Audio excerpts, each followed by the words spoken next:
Friends, my name is काजल और आप सभी का स्वागत है मेरे चैनल पर। और फ्रेंड्स, आज की इस वीडियो में हम डिस्कस करने वाले हैं UP DElEd first semester subject बाल विकास।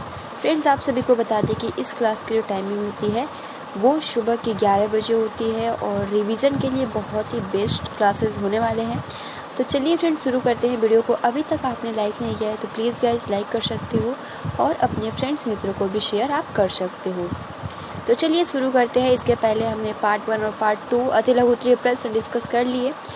तो ये जितने भी प्रश्न हैं पवन सीरीज से हैं। तो चलिए शुरू करते हैं, जिसमें सबसे पहला क्वेश्चन है कि सामाजिक विकास के सिद्धांत के प्रतिपादक कौन है। बहुत हमने कई बार बहुविकल्पीय प्रश्न में डिस्कस किया है। तो सामाजिक विकास के सिद्धांत के प्रतिपादक कौन है।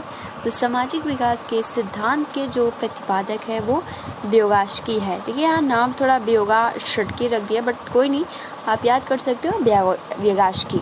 ठीक है। अगले जो प्रश्न है कि नैतिक विकास सिद्धांत के प्रतिपादक है, ये भी बहुत ही महत्वपूर्ण है। नैतिक विकास सिद्धांत के प्रतिपादक कौन है। तो कॉलर हैं।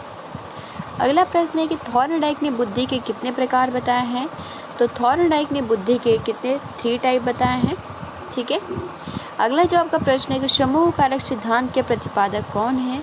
तो समूह कारक सिद्धांत के प्रतिपादक जो है वो कौन है, थर्स्टन है। अगला आपका प्रश्न है डिस्लेक्सिया का संबंध किससे है। तो देखिए हमने एक डिस्ग्राफिया देखा था और दूसरा डिस्लेक्सिया देखा था। तो डिस्लेक्सिया आप सभी को पता है कि पढ़ने में हम डिफरेंट या अंतर को नहीं समझ पाते हैं। तो डिस्लेक्सिया का संबंध किससे है। तो डिस्लेक्सिया का संबंध पठन विकार से है। ठीक है। अगला आपका प्रश्न है कि बहुकारक सिद्धांत के प्रतिपादक कौन है। तो बहुकारक सिद्धांत के जो प्रतिपादक है वो थॉर्नडाइक है। देखिए अगला जो प्रश्न है कि व्योगाश्की के अनुसार या व्योगाश्की के अनुसार बच्चे अपने साथी समूह के सक्रिय सदस्य किस अवस्था में होते हैं। यानी जो बच्चे होते हैं वो समूह में रहना कब सक्रिय रहना पसंद करते हैं। तो वो किशोरा अवस्था में। ये इस तरीके से स्टेटमेंट भी आ सकता है कि किसके अनुसार बच्चे अपने साथी समूह के सक्रिय सदस्य रहना किस अवस्था में रहते हैं, ये सक्रिय किशोरावस्था में होते हैं। ये स्टेटमेंट किसने दिया है। तो व्योगाश्की ने दिया है। अगला जो प्रश्न है कि अनुबंधन के सिद्धांत के प्रतिपादक कौन है। तो अनुबंधन के सिद्धांत के जो प्रतिपादक है वो पावलोव है। अगला प्रश्न है कि सूझ या अंतर्दृष्टि का सिद्धांत के प्रतिपादक कौन है। तो सूझ या अंतर्दृष्टि के सिद्धांत के जो प्रतिपादक है वो कॉलर है। अगला आपका प्रश्न है कि प्रयत्न एवं त्रुटि का सिद्धांत किसका है। तो प्रयत्न एवं त्रुटि का जो सिद्धांत है वो थॉर्नडाइक का है। अगला प्रश्न है कि क्रिया प्रसूत अनुबंधन का सिद्धांत के प्रतिपादक कौन है। तो क्रिया प्रसूत अनुबंधन सिद्धांत के जो प्रतिपादक है वो यहाँ पे स्किनर है। अगला आपका प्रश्न है कि प्रवलन का सिद्धांत किसका है। तो प्रवलन का जो सिद्धांत है वो हल का है। अगला आपका प्रश्न है कि समीपता के सिद्धांत के प्रतिपादक कौन है। बहुत ही महत्वपूर्ण प्रश्न है। समीपता के सिद्धांत के प्रतिपादक कौन है। तो समीपता के सिद्धांत के प्रतिपादक जो है वो गुथ्री हैं। अगला आपका प्रश्न है कि बुद्धि परीक्षण से आप क्या समझते हो। तो बुद्धि परीक्षण से यानी बुद्धि का मापन ही बुद्धि परीक्षण कहलाता है। अगला आपका प्रश्न है कि व्यक्तिक भिन्नता का अर्थ स्पष्ट करें। जब दो बालक विभिन्न समानताएं रखते हुए भी आपस में कुछ न कुछ डिफरेंट व्यवहार करते हैं, इसे ही हम क्या बोलते हैं, व्यक्तिक भिन्नता कहते हैं। अगला प्रश्न है कि व्यक्तिक भिन्नता के 3 प्रभावी कारकों का नाम उल्लेख कीजिए। तो व्यक्तिक भिन्नता के 3 प्रभावी कारक, जिसमें वंशानुक्रम, सेकंड वातावरण और तीसरा जाति प्रजाति व देश। अगला प्रश्न है कि कल्पना किसे कहते हैं। तो कल्पना वह शक्ति है जिसके द्वारा हम अपनी प्रतिभाओं का नए आकार से प्रयोग करते हैं। अगला आपका प्रश्न है कि कल्पना को परिभाषित कीजिए। मैकडूगल के शब्दों में कल्पना दुरुस्त वस्तु के संबंध का चिंतन है। ये बहुत ही महत्वपूर्ण स्टेटमेंट है। जो कल्पना का जो परिभाषा है मैकडूगल के शब्दों में कि कल्पना दुरुस्त वस्तुओं के संबंध का चिंतन है। अगला आपका प्रश्न है कल्पना किस प्रकार की प्रक्रिया है। तो कल्पना किस प्रकार की प्रक्रिया है, क्योंकि हम मन यानी अपनी जो कुछ भी सोचते हैं वो अपने माइंड में सोचते हैं, तो इसलिए क्या है, कल्पना एक मानसिक प्रकार की प्रक्रिया है।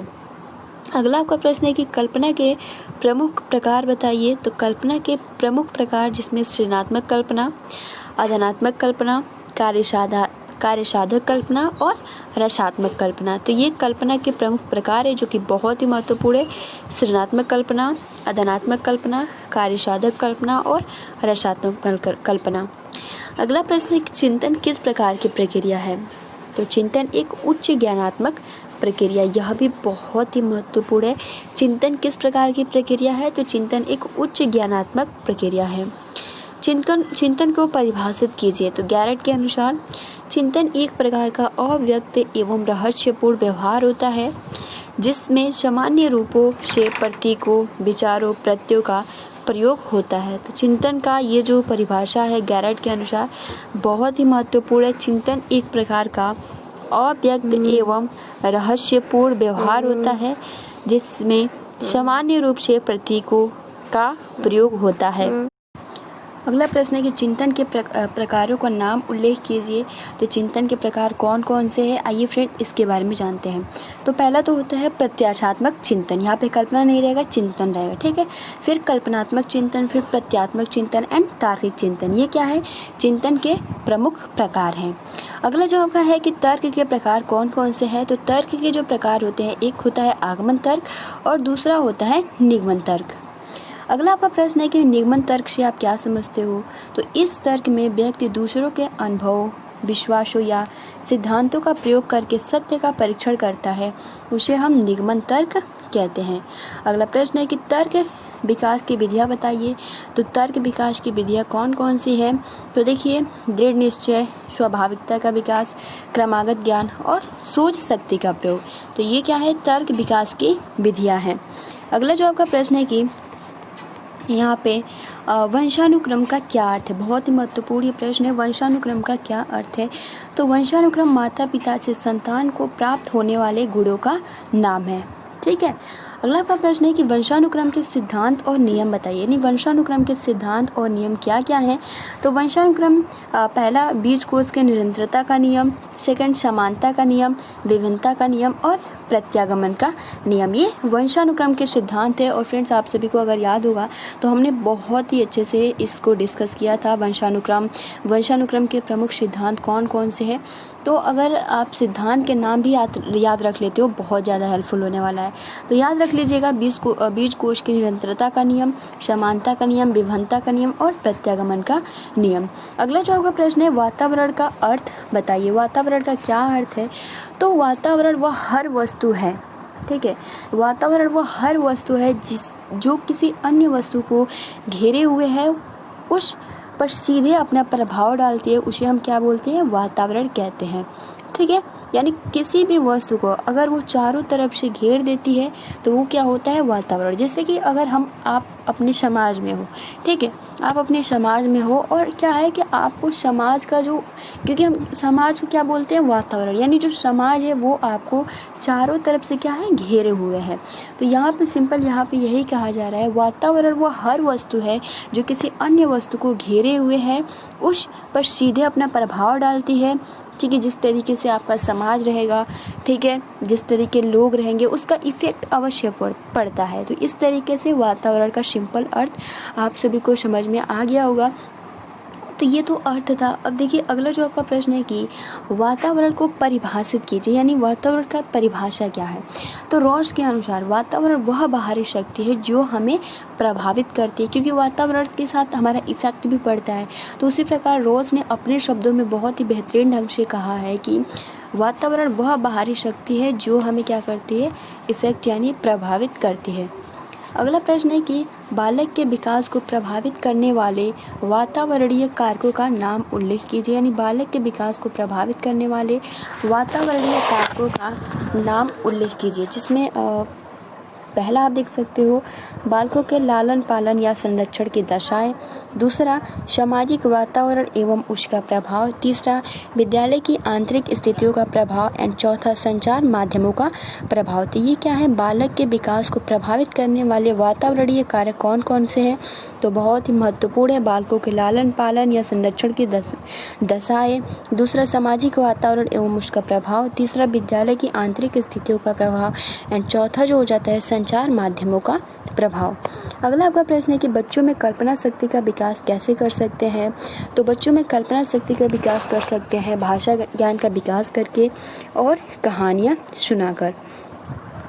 अगला प्रश्न है थॉर्नडाइक ने किन किन नियमों का प्रतिपादन किया है। तो थॉर्नडाइक ने आप सभी को बताया प्रभाव का नियम, अभ्यास का नियम, तत्परता का नियम, ये क्या है थॉर्नडाइक के प्रमुख नियम है। अगला आपका प्रश्न है कि अधिगम की एक परिभाषा लिखिए, यानी जो अधिगम वुडवर्थ के अनुसार नवीन ज्ञान और नवीन प्रतिक्रियाओं को प्राप्त करने की प्रक्रिया, सीखने की प्रक्रिया, यानी आप सभी को पता है अधिगम का सिंपल अर्थ हो जाता है सीखने सिखाने की प्रक्रिया। वही इनकी परिभाषा वुडवर्थ ने अपने शब्दों में किस प्रकार दिया है कि नवीन ज्ञान और नवीन प्रतिक्रियाओं को प्राप्त करने की प्रक्रिया सीखने की प्रक्रिया है। अगला प्रश्न है कि अधिगम को प्रभावी बनाने वाले कारकों का नाम उल्लेख कीजिए। तो अधिगम को प्रभावी बनाने वाले कारक का नाम जिसमें रुचि, अभिक्षमता, विषय का ज्ञान, सीखने की इच्छा, प्रेरणा एवं वातावरण आ जाता है। अगला प्रश्न है कि अधिगम की प्रभावशाली विधियाँ कौन कौन सी हैं, नाम उल्लेख कीजिए। तो करके सीखना, अनुकरण द्वारा सीखना, निरीक्षण करके सीखना, परीक्षण करके सीखना और प्रोजेक्ट विधि। ठीक है, तो ये पूरा अधिगम की प्रभावशाली विधियाँ हैं जो कि बहुत ही महत्वपूर्ण है, इसको अच्छे ढंग से याद कर लीजिएगा। अगला जो आपका प्रश्न है कि सीखने के गौण नियम कौन कौन से हैं। तो सीखने के जो गौण नियम है जिसमें मनोवृत्ति का नियम, बहु अप्रतिक्रिया का नियम, आंशिक क्रिया का नियम, अनुरूपता का नियम और संबंधित परिवर्तन का नियम आ जाता है। अगला प्रश्न है कि सीखने के नियमों की क्या उपयोगिता है। तो सीखने के नियमों का प्रयोग कर शिक्षक छात्रों में अधिगम के प्रति रुचि, उत्साह एवं संतोष विकसित करते हैं। अगला प्रश्न है अनुकरण द्वारा सीखने का क्या तात्पर्य है। अनुकरण द्वारा सीखने की प्रक्रिया शैशवावस्था से प्रारंभ हो जाती है और विद्यालय में बच्चे शिक्षक द्वारा की जाने वाली क्रियाओं का अनुकरण करके सीखते हैं। तो ये क्या हो गया, अनुकरण द्वारा,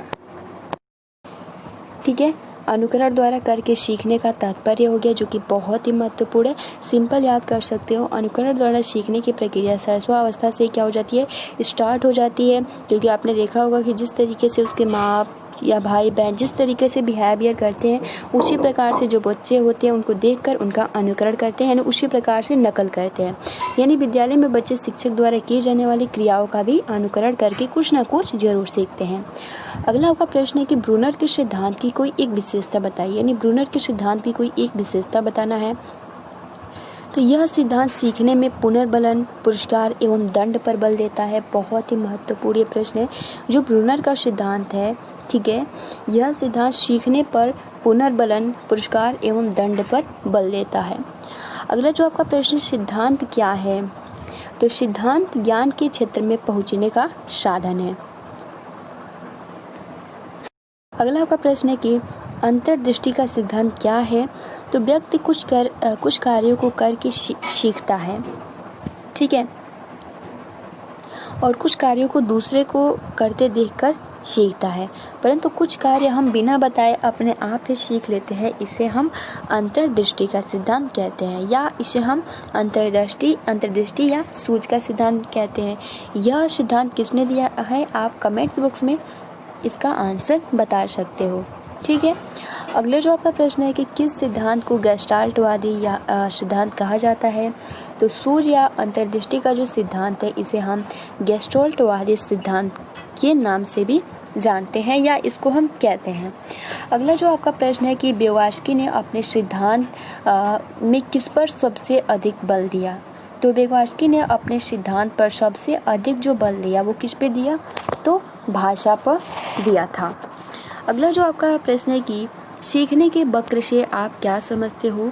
तो सीखने का वक्र अभ्यास द्वारा सीखने की गति को एवं उन्नति की सीमा को ग्राफ द्वारा प्रदर्शन करते हैं। तो ये क्या हो जाता है? सीखने के वक्र हो जाते हैं, यानी सीखने का वक्र अभ्यास द्वारा सीखने की गति को एवं उन्नति की सीमा को ग्राफ पर प्रदर्शन करते हैं। अगला जो आपका प्रश्न है कि सीखने में पठार आने का मुख्य कारण क्या है? ठीक है, तो सीखने में पठार आने का जो मुख्य कारण है वो यही होता है प्रेरणा की कमी। तो यहाँ पर मैं अगर आप सभी को बताऊँ कि अगर कोई बालक सीख रहा है, ठीक है, और सीखते सीखते क्या होता है ना कि लास्ट में मतलब बिल्कुल थक हार जाता है, ठीक है, उससे बोर हो जाता है, लेकिन अगर वहीं उसका कोई शिक्षक होता या मार्गदर्शक होता तो वो उसको क्या करता? प्रेरित करता।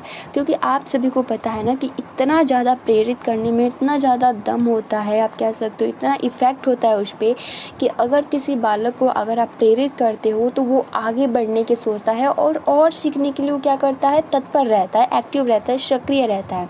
तो इसलिए अगर प्रेरणा यहाँ पे बोल रहा है, सॉरी, यहाँ पे अगर प्रेरणा की कमी हो जाती है तो फिर सीखने में पठार आ जाता है, यानी सीखने में रुकावट आप कह सकते हो। ठीक है, अगला जो आपका प्रश्न है कि सीखने का हस्तांतरण को परिभाषित कीजिए।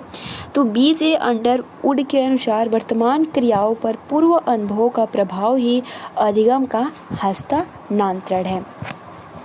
अगला आपका प्रश्न है कि अधिगम हस्तांतरण के सिद्धांतों का नाम उल्लेख कीजिए। तो अधिगम हस्तांतरण के सिद्धांतों में जिनमें मानसिक शक्तियों का सिद्धांत आता है, समान तत्वों का सिद्धांत आता है, सामान्यीकरण का सिद्धांत आता है, सामान्य से विशिष्ट तत्वों का सिद्धांत आता है। अगला जो आपका प्रश्न है कि हस्तांतरण कितने प्रकार का होता है? तो हस्तांतरण सकारात्मक एवं नकारात्मक 2 प्रकार का होता है। अभिप्रेरणा से आप क्या समझते हो? तो अभिप्रेरणा अधिगम की प्रक्रिया का सहायक अंग है और अभिप्रेरणा किसी कार्य को प्रारंभ करने तथा उसे पूर्ण करने की शक्ति प्रदान करती है। अभिप्रेरणा को परिभाषित कीजिए। तो मैकडूगल के अनुसार अभिप्रेरणा वे शारीरिक व मनोवैज्ञानिक दशाएं हैं जो किसी कार्य को करने के लिए प्रेरित करते हैं। नेक्स्ट आपका प्रश्न है कि अभिप्रेरणा के प्रकार कौन कौन से हैं? तो अभिप्रेरणा के जो प्रकार है वो 2 हैं, एक तो अर्जित प्रेरणाएं और दूसरा मनोदैहिक प्रेरणाएं, या आप कह सकते हो जन्मजात। ठीक है, अगला आपका प्रश्न है कि अभिप्रेरणा करने की विधियों का नाम उल्लेख कीजिए। तो खेल, रुचियाँ, सफलता, प्रतिद्वंदिता, सामूहिक कार्य, पुरस्कार, ध्यान, ये क्या हो जाते हैं? अभिप्रेरणा करने की विधियाँ या इनके नाम है। अगला आपका प्रश्न है कि ध्यान को परिभाषित कीजिए। तो डम्बविल के अनुसार ध्यान की परिभाषा किसी दूसरी वस्तु के बजाय एक ही वस्तु पर चेतना का केंद्रीकरण ही क्या कहलाता है? ध्यान या अवधान कहलाता है। ध्यान कितने प्रकार का होता है? तो ध्यान 2 टाइप का होता है, ऐच्छिक ध्यान एवं अनैच्छिक ध्यान। रुचि को परिभाषित कीजिए। तो क्रो एवं क्रो के अनुसार रुचि एक प्रेरक शक्ति है जो हमें किसी व्यक्ति, वस्तु या क्रिया के प्रति ध्यान देने के लिए प्रेरित करती है। रुचि के प्रकार कौन कौन से हैं? तो रुचि 2 प्रकार की होती है, एक तो जन्मजात रुचि और दूसरा अर्जित रुचि। अगला आपका प्रश्न है कि रुचि का सबसे अधिक संबंध किससे है? तो रुचि का सबसे अधिक संबंध जो है वो किससे है? ध्यान, क्योंकि आप सभी को पता है रुचि और ध्यान एक सिक्के के ही 2 पहलू हैं। अगला आपका प्रश्न है कि रुचि और ध्यान का संबंध कैसा है? तो देख सकते हो रुचि और ध्यान एक ही सिक्के के 2 पहलू हैं। रुचि का क्या अर्थ है? तो विशिष्ट या लक्ष्य केंद्रित कार्यों को पूर्ण मनोयोग से करना ही क्या कहलाता है? रुचि कहलाता है। स्मृति से आप क्या समझते हो? स्मृति वह मानसिक प्रक्रिया है जिसमें अतीत के सीखे ज्ञान, अनुभव या कौशल का पुनः स्मरण किया जाता है, वो क्या कहलाता है? स्मृति कहलाता है। तो फ्रेंड्स, आज के लिए इतना ही क्वेश्चन डिस्कस करते हैं जो कि एग्ज़ाम के पॉइंट ऑफ व्यू से बहुत ही महत्वपूर्ण है। आप इसका बहुत ही अच्छे से रिवीजन कर लीजिएगा, याद कर लीजिएगा। बहुत इजी क्वेश्चंस हैं, बहुत आसानी के साथ याद हो जाएंगे। तो आज के लिए इतना ही। वीडियो को लाइक कर दीजिए और अपने फ्रेंड्स मित्रों को भी शेयर कर दीजिए। मिलते हैं 2 बजे वाली क्लास में। Thanks for watching, take care and best of luck.